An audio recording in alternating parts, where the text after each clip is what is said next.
Good morning, everyone. This is Katie Novotny calling from Premier Marketing. I want to thank everyone for joining us. I am super excited today to have Charlene and Alyssa once again from Nationwide regarding some sales techniques. I know that we've spent the past couple of weeks together discussing their product and then also the Silver Brick Road, which was the concierge section of their policy. I am thrilled to have you guys have this opportunity to hear this presentation that will apply not only to Nationwide, but to any long-term care sales in these times. As you have questions, please feel free to type them in. We will address them one by one as they come in. And if you have any additional questions, as always, feel free to reach out to me at Premier via my email or through our phone. So that said, Alyssa, are you ready to take it away? I am ready. Thanks so much, Katie. Good morning. Thank you, or afternoon, I guess, depending on what part of the country you're in. Thank you so much for hopping on today. So we'll be going over long-term care planning in uncertain markets. I know a lot of individuals have said they're really excited about this one. This is new content for us. What I'm going to focus on is, while you'll get a copy of this slide, I always like to stress I want to focus on what's important for you today. And there's a lot of great content that I won't be able to get through today, but it's good to read through it if it does interest you. But we're going to really focus on how do we plan during uncertain times. So this is everything this particular PowerPoint goes over. But what we're going to really focus on are a couple of three things, really. We're going to focus on a little bit of why CareMatters. Secondly, how those options really work in uncertain times. And third, the multi-pay options where they really make a difference. So for me personally, I don't know about you, outside of running out of Netflix shows during this season, I've been listening to a lot of podcasts. One, because there's so much I can watch on Netflix. But secondly, I need to, one, keep my morale up, but also keep those ideas flowing for myself. So currently, one of my favorite ones is the Rise podcast, and it really talks a lot about keeping your business growing and just different things during this time, especially a virtual capacity. And one of the speakers that I really like who runs it, his name is Dave Hollis. He loves this quote so much, he has it tattooed on his forearm. I'm not going to go that far and do something like that. However, I feel that is very relevant during this time. And what he loves this quote so much, it's from John Shedd. It's a ship in harbor is safe, but that's not what ships are built for. And why I really love this quote is because it reminds me of all of us right now. It's difficult to kind of stop and figure out how else do I navigate during this season. This is not what we were built for. We're out there to figure out things, keep planning, and it's hard to stop and reevaluate how else can I help my clients during this time. One, because I can't interact with them, but two, maybe they aren't really ready to be interacted with or really not sure is planning still something I need to be doing. And what I have to say to that is it's still very critical that long-term care planning doesn't stop during uncertain times. It's probably even more important during these times. So what I ask of you during our time together is think of a client. You may have a couple in mind, or maybe it's just one who still needs a long-term care plan. And maybe they need a little, this kind of time right now, these uncertain times, whether that's today, maybe it's in the future when we're dealing with uncertain times, that maybe they need a different approach when you're talking to them and having those conversations. So what we'll address is, one, preserving those assets with guarantees, how simplified underwriting makes a difference right now, and multi-pays. Multi-pays are going to be huge during uncertain times because they maybe give you a different avenue for your client to have that conversation and give them a lot of peace of mind to, one, maybe that's not something they wanted to deal with right now, or secondly, it helps other accounts recover during difficult times, that may make more sense for them, and planning doesn't necessarily just stop. So with Nationwide, I like to always share this as well, is our mission and our strengths. So we exist to protect people, businesses, and futures with extraordinary care. This is something I'm very proud of and why I love to work for Nationwide. During difficult times, even in the 2008, 2009 period, we've never had to take any kind of funding from the government or needed anything like that. And that's because we've always taken very careful approaches when we're looking at what makes sense for us, because our goal is to make sure that we can always continue to deliver on the promises we've made to our clients. And that doesn't mean just future clients, it means the ones we have currently. And that's important to us. So you're working with a strong company, and that's going to be very important, especially to clients that want to know, hey, is this the best company to work with? So you can have that utmost confidence that you're working with a carrier that takes that to heart and make sure that we're providing and delivering on every promise we make.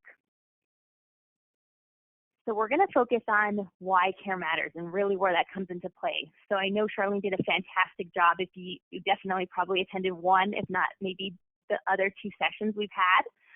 And she talked a lot about the features of CareMatters. So we're not going to really harp on a lot of that. However, if you have questions, you can certainly ask and we can address them. But really the importance of what CareMatters does is it gives you a lot of those guarantees. That's going to come into a huge importance during difficult times, uncertain times. Your clients are looking for that immediate leverage of dollars. No matter whether you're working with a client that's a middle-class client or they're a super affluent client, there is no way outside of looking at a policy that you're going to get that kind of immediate leverage and know exactly what that is. So you may run into a lot of clients that say, hey, I'm going to just self-fund or I'm going to self-insure. We don't really believe that's a phrase that really works, because to self-insure means you've got that immediate leverage. Can that client turn $1 into $5 today? No. And that's really where a policy like CareMatters comes into place. You've got that immediate leverage and know exactly what that policy is providing, and it's guaranteed. So you know that your client has that peace of mind of guarantees of premiums not increasing. They know what their benefits are. And probably my favorite feature of all of them is cash indemnity. I can't stress enough how important it is to understand what your client's looking for in a policy outside of just benefits. How do they want that policy to work for them? That's the number one question I like to make sure is addressed when I'm talking to somebody is, how do you envision that plan working for you? What, if you could design it in any way in the world you wanted to, what do you want that policy to do for you? And there may be things that nobody can provide, but it's good to know. Chances are it's going to be, I want to use it however I want. I want to have control. In an ideal world, I want that flexibility to do whatever I want. And that's what cash indemnity allows. There's no restrictions, and it goes beyond just paying for the kind of care an individual needs. It's knowing that it's not just those specific bills. Most of those costs actually come from non-actual care. It's that informal care. It may be somebody coming to mow the grass. It's somebody picking up groceries. I know that's important right now, ordering that and having someone drop those off. If you didn't have a cash indemnity policy, would that be even covered? Probably not. And knowing that you have cash indemnity, if you have extra benefits left, it's yours to use however you deem necessary for your care, whether that's, hey, I'm just going to bank it and save it for maybe a more expensive month, or maybe I'm saving any extra to do huge home modifications, or it's things like that. Hey, I'm doing experimental medication. I need to do shots that are once a week. I've had that one come up from coworkers that had loved ones that were on long-term care, and because of specific cancer that individual had, they were doing experimental medication. And of course, they're going to provide that to their loved one, but it was $5,000 a shot, and he got that every couple of weeks. So that was at least once a month. That was something his policy was never going to pay for. But knowing cash indemnity, had he had a policy like that, that would have allowed for that flexibility, keeping your house at a specific temperature, paying those extra electricity bills to keep that loved one comfortable. Those are those things that come into play where a cash indemnity solution can make a huge difference to a client. And then on top of it, you're going to have refund of premium options. I know that's always a peace of mind to a lot of clients, is knowing that if they have a liquidity feature, if they need it. And depending on what they're trying to design, it's going to be a matter of, do I want more long-term care benefits versus a very high refund of premium option? And those are the options you're weighing there. Chances are we usually don't see people actually surrender these policies early on. They usually hold on to them because they know they're so valuable. That's continued to be true since the beginning of long-term care policies, whether that was a traditional space all the way to today. People know the value of these solutions and they're holding on to them, so they're likely not going to enact that refund of premium, but it's nice to know you have it in case you do decide, hey, I need to surrender it for whatever reason. So I know we went over in one of the past sessions how CareMatters is built. What I want to show you in this example, which is huge today, is multi-pays. So we typically show you a $100,000 premium. Today we're going to be focusing on how multi-pays come into play. So you're going to see that we're looking at doing a 5-pay of $20,000 versus a $100,000 dump in. Typically, why you would do a single pay is you're going to get more leverage. That may be closer to $8,500 a month in LTC benefits had that individual done a single pay. But your client may say, hey, I absolutely am not ready to do a single pay during this market. My accounts are down. This doesn't make sense. And we don't want that conversation to stop because of that, because there's a couple of things that could happen. One, the client may, if you wait a year, they may not be insurable anymore. They're a little bit older now. Their premium's a little bit higher. So there's a couple of things that come into play. It doesn't mean that conversation stops. It just means, hey, let's figure out a different way to design it. And that's where multi-pays during this season make a lot of sense. And you may be thinking, well, the long-term care benefits are a little bit less. Why would I want to do that? Well, when we're looking at the whole picture of letting an account recover, that could come into play and say that makes just as much of a difference, if not more so, because that may be just as of importance to that client. And we're going to take a look at a couple of those examples where that comes into play. So you just remember you have 5 premium payment options, multiple inflation options. We have 4. Refund of premiums, we have 3. And remember, there's a 90-day retroactive elimination period on top of that as well. So I mentioned on top of, we went over preserving the assets with a lot of the guarantees that you see on CareMatters. Another layer to this during this time that makes a lot of sense, even though this has always been part of CareMatters, it's probably a very important key feature to make sure we understand as a whole, is that simplified underwriting. What does that mean to you and your client? Well, one, you're going to see a couple of things on your screen.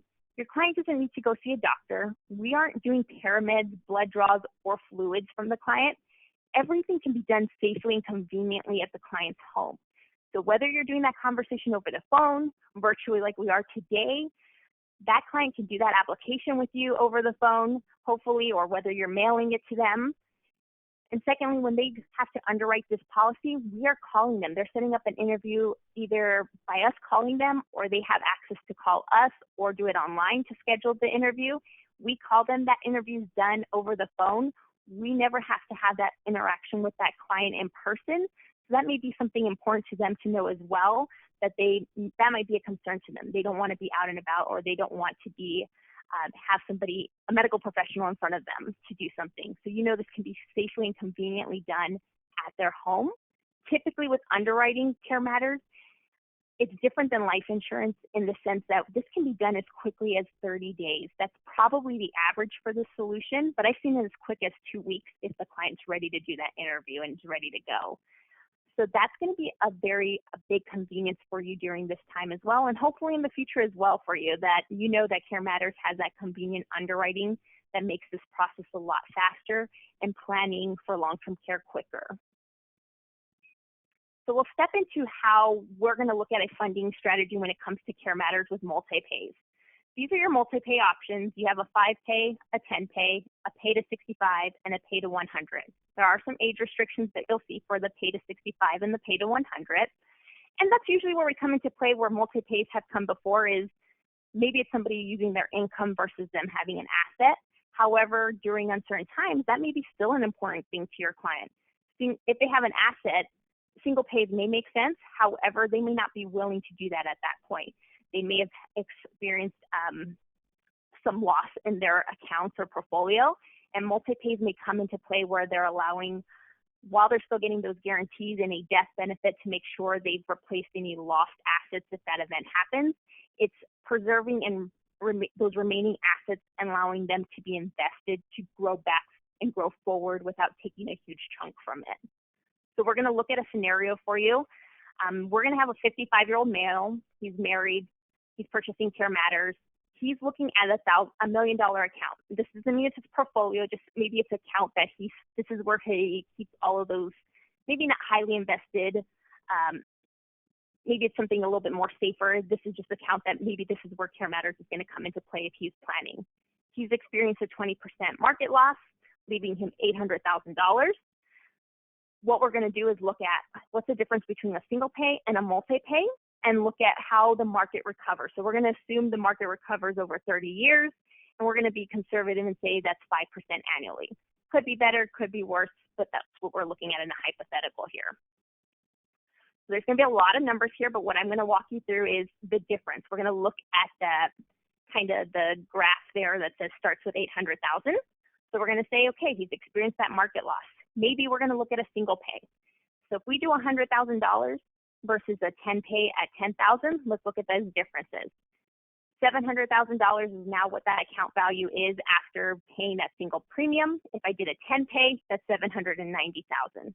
The death benefit will be different between both options. So versus it'd be $192,000 with a single pay, $161,000 if you did a 10 pay.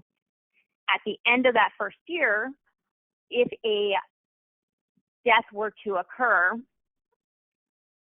$735,000, almost $36,000 is what would be in that account value. However, with the 10 pay, because we didn't take as much of a large chunk out there in that case, we have $830,000. That's going to be a huge difference. Now, I apologize. It's the account value minus the death benefit. Then the next line will show, okay, what does that look like when we add the death benefit? So that's $926,000 with the single pay, $991,000 with the 10 pay. This is where we say that makes that difference. You get a $65,000 bump by doing the 10 pay because the account didn't have so much taken out initially, so they had time to let a bigger pool grow at that 5% annually. So that's a difference of $65,000 in that account. We'll take that a little bit further and say, what does that look like in 30 years? So I'm going to jump down to that last line and say, if I still did that single pay, now my account value is $3.3 million. And again, with the 10 pay, it's still about that $3.3 million, but there's still $65,000 more in that 10 pay scenario. So it didn't make a huge enough difference in that case to do a 10 pay versus a single pay. But we were able to give that client some peace of mind. They still technically had more in their total account value because they were able to let more of it stay in that account and grow versus doing a lump sum. But this is where that difference comes into play of saying, hey, if that client didn't have a single pay, doesn't mean that conversation stops. They still have a huge value in the sense when it comes to looking at a death benefit scenario of how that benefit plays out. We're going to take this a step further and look at how does that look different in the sense of if a claim occurred. So in the scenario, if a claim occurred, we're going to look at age 80 for this individual. So remember, they're 55. So that account value is $3.1 million for a single pay, $3.3 for a 10 pay. If they were to have benefits pay over 6 years, yes, you're going to have more on a single pay. He has $575,000 of LTC benefits. But if we spread it out over a 10 pay, we were able to get $483,000, still a little bit less because we didn't put as much into the policy immediately like a single pay. But really where that difference is going to come into play is the difference in the sense of what that account looks like and benefits paid together. So the difference is because we've had more in the account to recover over pretty much at that point, it's 25 years. It's a difference of $113,000 that the 10 pay was able to grow over the time. Sure, I didn't get as much LTC benefits, but I let that account grow overall. That $800,000, I only took out $10,000 every single year, letting more grow and occur over those time periods. So it's a difference of looking at it as, hey, is it important right now to allow that account to recover over that time period? Or is it more important to have that benefit pool? But in this case, it's still showing you that multi-pays during a time like this can be huge for a client. So we went over preserving the asset, simplified underwriting, and that multi-pays can come into play. So I'm going to open it up to questions to see if we had any with the remaining time that we had. Hopefully that was a good condensed version for you, but just to really show that the power of a multi-pay during an uncertain market can be huge for you and your client during this planning period. Katie, did we get any questions during that time? One thing is we're getting some questions on the CE credits. People are asking how that all is going to work. And then as people have questions on the, I see them starting to type in. So as people are, as you have questions on the information Alyssa just went over, we'll review those too. So if one of you wants to address that one, and then we've got some more questions coming in. Sure, I'll jump in. This is Charlene, and thank you again. Great job on that, Alyssa. I really like that presentation. Real quick, the CE is going to be very simple. So Katie will just email me the number or let me know how many CE vouchers she needs based on the attendance of these meetings. At that point, I actually order those from my back office. The CE vouchers are then emailed directly to Katie for her to send out to you all. And there will be directions there. It's Quest CE, and there will be directions on how to access that site and open up that catalog. It's good to know that these vouchers never expire. We've had that question come up. So if you don't need them until the fall, or you just don't get around to it until September, then that voucher will still be good. And they are good for one course of any value. So if you get into the Quest catalog and you need 3 hours, that's great. Pick a 3-hour course.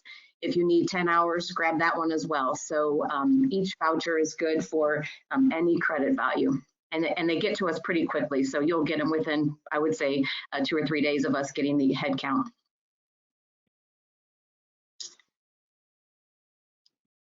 Perfect. Alyssa, this one's for you. It says this scenario you recently showed does not include inflation, correct?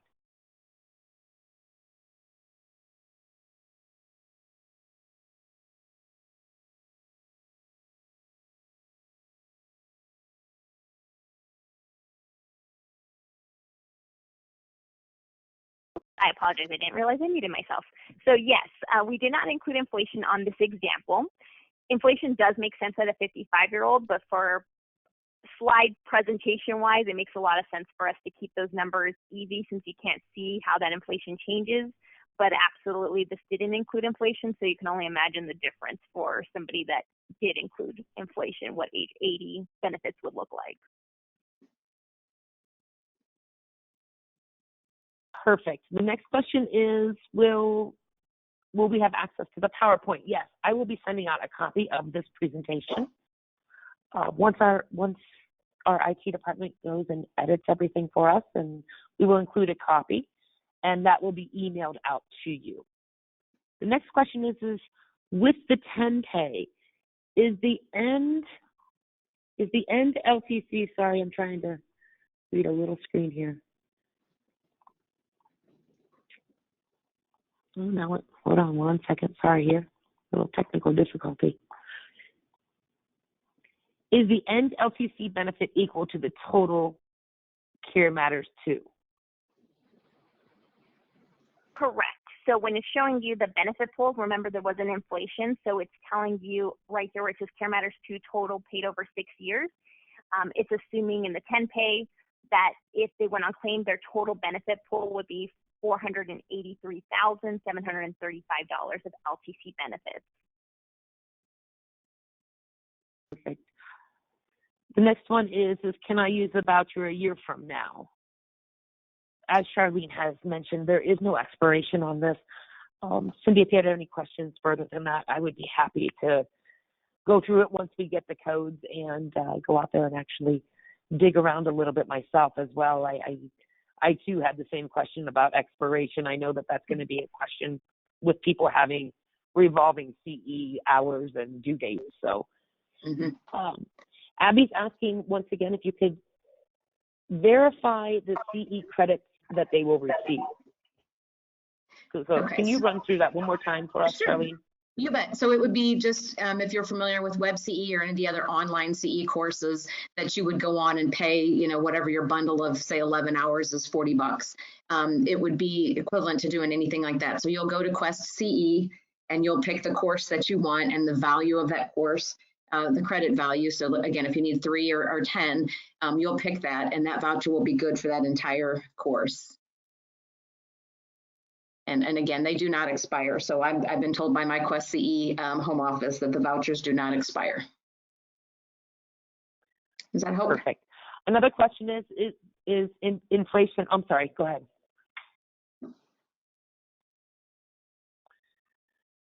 So another question is going to be inflation. For a 55-year-old, would you recommend a 3% inflation, or what type of inflation rider would you recommend? Sure. So probably the most common one I see is a 3% compound right now. However, if an individual can do 5% compound, I think that's where someone may lean towards. It's just a difference. Sometimes when you add the 5% compound, it can increase the premium. So it's a difference of looking at that, especially if there's a specific budget in mind. But at 55, I would definitely still be looking at 3% compound, maybe even the 5% compound. It may just make a difference. Females tend to have more of a cost when it comes to the 5% compound. So that's maybe where that shift you may see more individuals switch to that 3% compound. So I would start there first and then look at the 5% if that still makes sense for your client. I usually look at, in our illustrations, we have a quick view.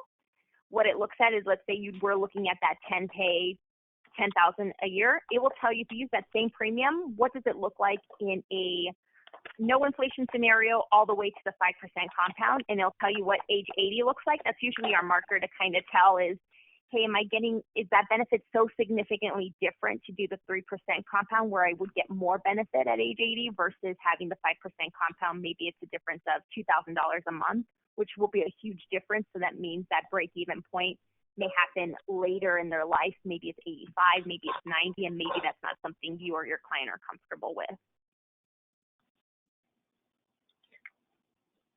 Perfect. Thank you. I am getting questions on one-on-one training, and I would be more than happy to take any of those phone calls.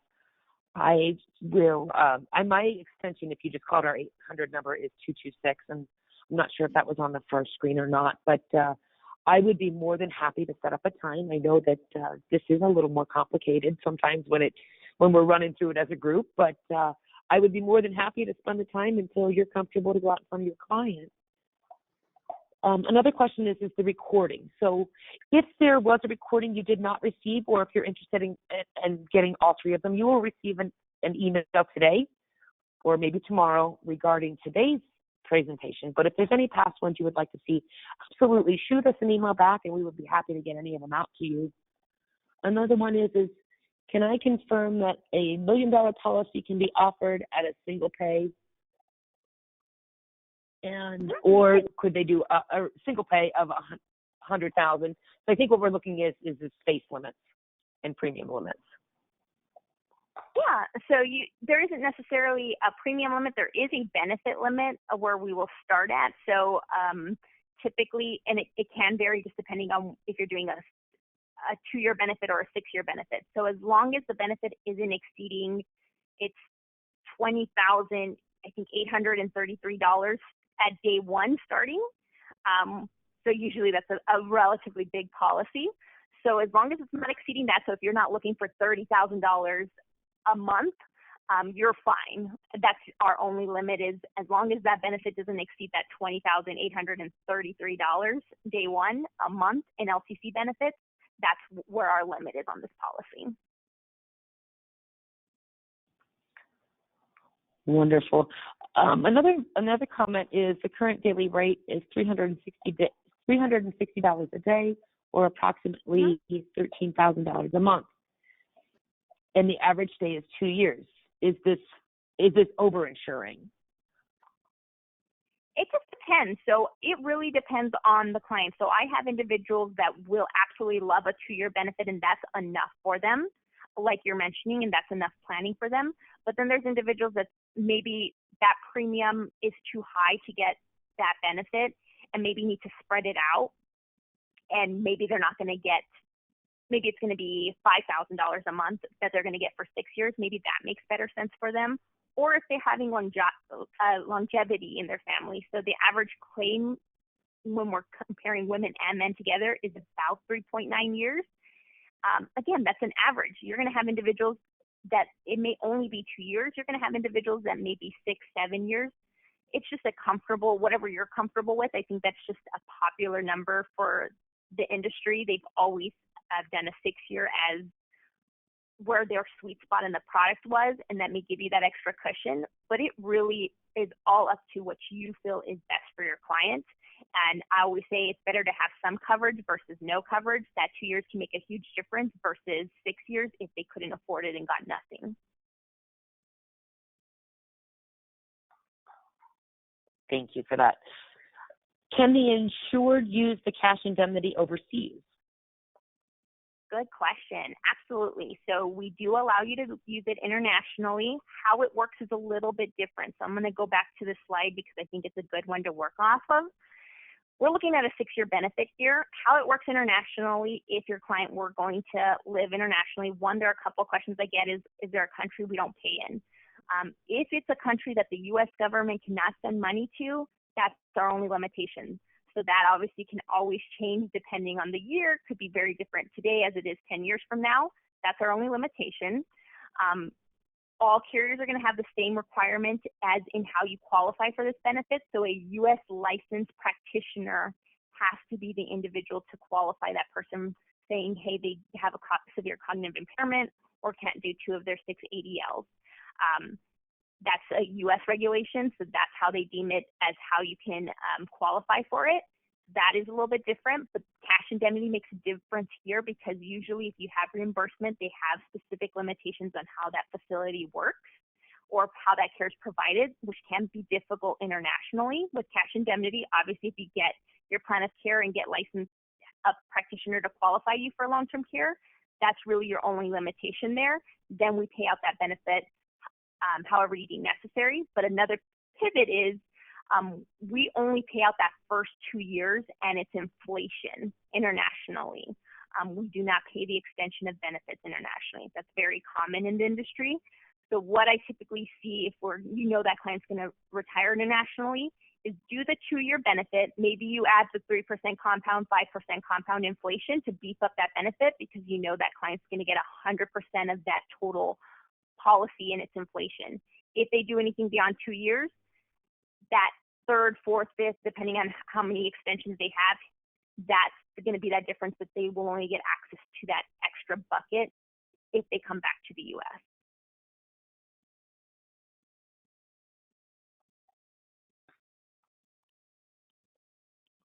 Thanks so much on that one. I do actually get that question quite a bit for international coverage, and each of our carriers have kind of a little different view on it, but a lot of things are really being inquired about the international coverage. So if there's this or any other carrier you guys would want to know about, just let me know. Another one is back to the maximums. So is there a max death benefit?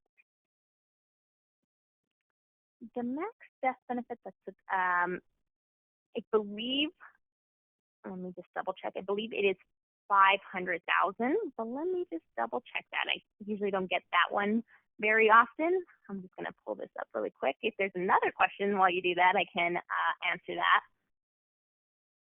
Another one is they're asking on the conversion rate, say euro to dollar. You'll base it on the U.S. dollar, correct? Good question. Yes, correct. We pay out in U.S. dollars. And while she's searching, I'm going to jump back to that international benefit real quick because I've had this come up too. That's a great place to put the 5% inflation if you truly know somebody's plans are to retire internationally. Again, because it's cash indemnity, you'll get all of that 2-year bucket. So that 2-year at a 5% compound would work great for people like that. Perfect. Thanks, Charlene. And it is $500,000 is the maximum for a death benefit. So that would probably equate on any scenario that you're getting to that $20,833 a month in LTC benefits.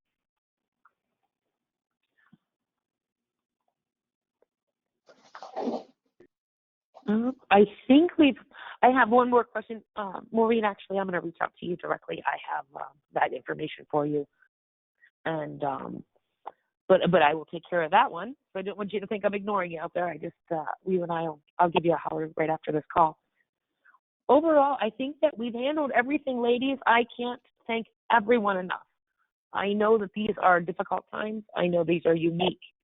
So that being said, questions are going to come up. Changes are going to occur. We've seen a lot of changes in our LTC arena. Some are a little more daunting than others, but I think overall, I think there's an underlying message here that there's still a need. There's a need to plan, and truly the time is now. So I welcome any phone calls. Please feel free to give us a call at the office. Our Premier number, just in case anyone does not have it, it is 800-365-8208, and my extension directly is 226.